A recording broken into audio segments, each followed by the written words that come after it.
नमस्कार, आप देख रहे हैं के भारत और मैं हूं आपके साथ पुलकित। नवरात्रि आ रही है, उसमें रामनगरी में 17 अक्टूबर को लक्ष्मण किला के मैदान में फिल्मी कलाकारों की होने वाली अयोध्या की रामलीला का उद्घाटन योगी सरकार के पर्यटन मंत्री नीलकंठ तिवारी करेंगे। उनके साथ पश्चिमी दिल्ली से सांसद प्रवेश साहिब सिंह वर्मा भी होंगे। अयोध्या के ऐतिहासिक लक्ष्मण किला मंदिर के मैदान में पहली बार फिल्मी कलाकारों के माध्यम से वर्चुअल रामलीला की जा रही है। खास बात यह है कि 17 अक्टूबर से 25 अक्टूबर तक यह रामलीला अयोध्या में की जाएगी, जिसका प्रसारण सोशल मीडिया के माध्यम से 14 भाषाओं में किया जाएगा। इसके अलावा इस रामलीला की एक और खासियत है कि इस बार रामलीला में भगवान श्री राम का वस्त्र उनकी ससुराल यानी कि जनकपुर नेपाल से बनकर आ रहे हैं और माता सीता के गहने उनकी ससुराल यानी कि अयोध्या में बन रहे हैं। यही नहीं, भगवान श्री राम का जो धनुष है वो कुरुक्षेत्र से आ रहा है और रावण की जो पोशाक है वो श्रीलंका से बनकर आ रही है। रामलीला में बीजेपी के 2 सांसद भी किरदार निभा रहे हैं। गोरखपुर से भाजपा के सांसद रवि किशन और दिल्ली से सांसद मनोज तिवारी भी इस रामलीला में अंगद और भरत का रोल करते नजर आएंगे। अयोध्या की रामलीला कार्यक्रम में देश के प्रधानमंत्री नरेंद्र मोदी को भी निमंत्रण दिया गया है और उत्तर प्रदेश के मुख्यमंत्री श्री योगी आदित्यनाथ को भी निमंत्रण दिया गया है। इस रामलीला में दर्शक नहीं होंगे। कोविड-19 के जो भी दिशा निर्देश हैं उनका पालन रामलीला कमेटी करेगी और अयोध्या की रामलीला पूरी तरीके से वर्चुअल रामलीला होगी, यानी कि इसमें कोई भी दर्शक मौजूद नहीं होगा। इसे 14 अलग अलग भाषाओं में प्रसारित किया जाएगा, जिनमें हिंदी, इंग्लिश, भोजपुरी, तमिल, तेलुगु, कन्नड़, मराठी, पंजाबी, उर्दू, राजस्थानी, हरियाणवी, बंगला, मैथिली, उड़िया भाषा में रिकॉर्डिंग करके 1 हफ्ते बाद यूट्यूब पर दिखाई जाएगी।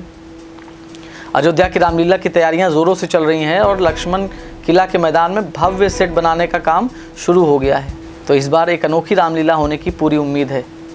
तैयारियां फुल हो गई है और सारी तैयारियों पे दिन रात काम चल रहा है। भगवान श्री राम की ड्रेस, जो राजशाही जो ड्रेस है वो नेपाल से बनकर आई है उनकी ससुराल से, और वो भी हमारी दिल्ली में आ चुकी है और कल तक अयोध्या में पहुंच जाएगी।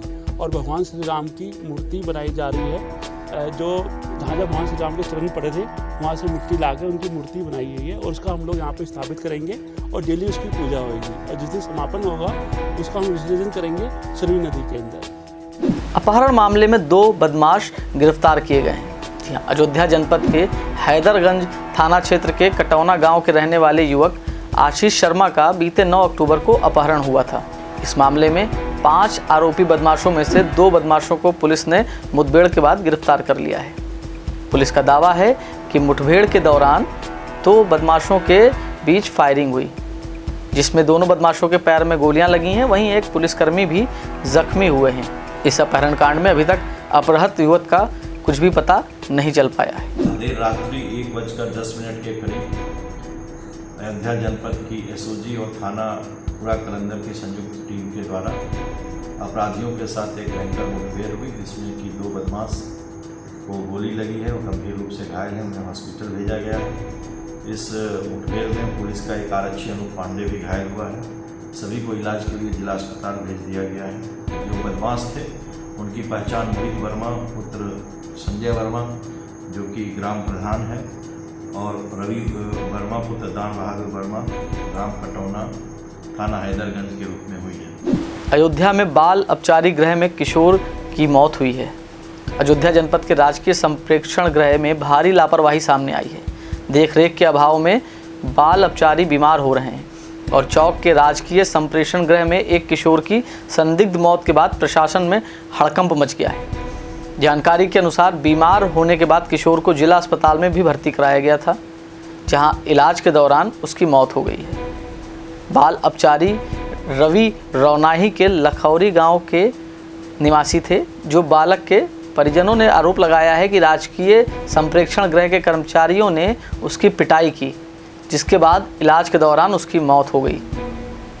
यही नहीं, परिजनों ने यह भी आरोप लगाया है कि जिला अस्पताल में भर्ती करने के बाद उनको जानकारी भी नहीं दी गई। मौके पर पहुंचे सपा नेता अनूप सिंह व जिला अध्यक्ष गंगा सिंह यादव ने आरोपियों के खिलाफ सख्त कार्रवाई करने का आग्रह किया है। अगर ऐसा नहीं हुआ तो समाजवादी पार्टी आंदोलन करेगी। वहीं बाल अपचारी की मौत के बाद मामले की जांच करने डीएम, सीडीओ और जिला प्रोबेशन अधिकारी बाल संप्रेक्षण गृह पहुंचे और कार्रवाई करते हुए बाल संरक्षण गृह के कर्मचारी के खिलाफ गैर इरादतन हत्या का मुकदमा भी दर्ज कर लिया गया है।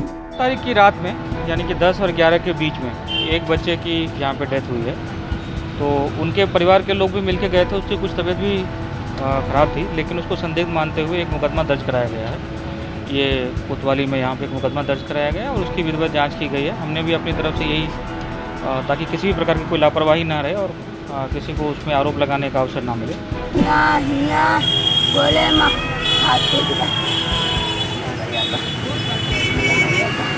हमें न्याय दिया, हमें न्याय चाहिए। हमारे छोटे बच्चा बनाओ भैया, तुम्हारे बच्चा बनाओ भैया। वही हमारे बच्चा का नाम क्या है एसडीएम की एकतरफा कार्रवाई से ग्रामीणों में भारी आक्रोश। अयोध्या जनपद के दर्शन नगर सदर तहसील क्षेत्र में एसडीएम की एकतरफा कार्रवाई से ग्रामीणों में आक्रोश है। उन्होंने स्थानीय प्रशासन के इस एक्शन की निष्पक्ष जांच और उप जिलाधिकारी के विरुद्ध कार्रवाई की मांग की है। दरअसल मामला यह है कि सदर तहसील क्षेत्र के कूड़ा केशोपुर ग्राम सभा में एक निर्माण को लेकर स्थानीय प्रशासन से शिकायत की गई थी, जिसमें कहा गया था कि तालाब खाते की ज़मीन पर मकान का निर्माण किया जा रहा है। इस शिकायत पर मौके पर पहुंची उप जिलाधिकारी सदर ज्योति सिंह ने ही तत्काल निर्माण को गिराने के आदेश दिए।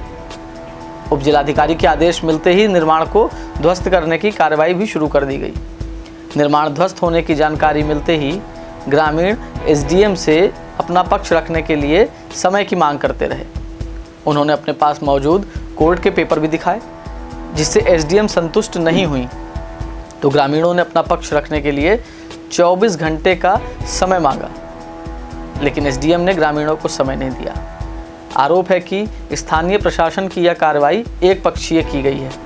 निर्माण क्यों गिराया गया, इस सवाल का जवाब प्रशासन उन्हें देने को तैयार नहीं है, जबकि कोर्ट के निर्णय के अनुसार मकान का निर्माण किया जा रहा था।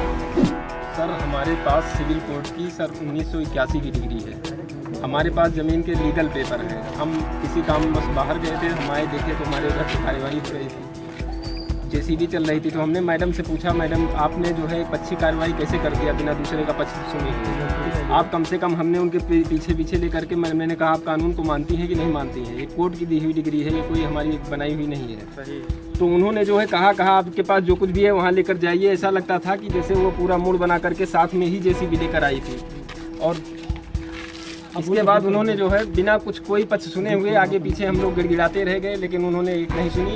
एसडीएम महोदय आई हुई थी, ज्योति सिंह जिनका नाम है, हमने सुना है, और वो पिछले कई दिनों से मकान के कार्य में इधर दखलंदाजी कर रही हैं, लेकिन हम लोगों के पास ना कोई नोटिस आई ना कुछ आया।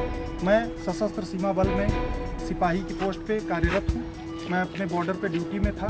हमें घर वालों ने सूचना दी कि यहाँ पे हमारा निर्माण कार्य चल रहा है, आप भी आ जाइए जिससे कि घर का सहयोग हो सके। मैं अपने हिसाब से पिछले 10 दिन से छुट्टी पर हूँ, आकर के निर्माण कार्य को देख रहा हूँ, लेकिन हमें कोई नोटिस, कोई जो है सूचना नहीं दी गई कि आप निर्माण कार्य को रोक दीजिए। अन्य बड़ी खबरों के लिए बने रहें हमारे साथ और देखते रहें के भारत। जल्दी आप हमें देखेंगे नेट विजन और जियो पर भी। धन्यवाद।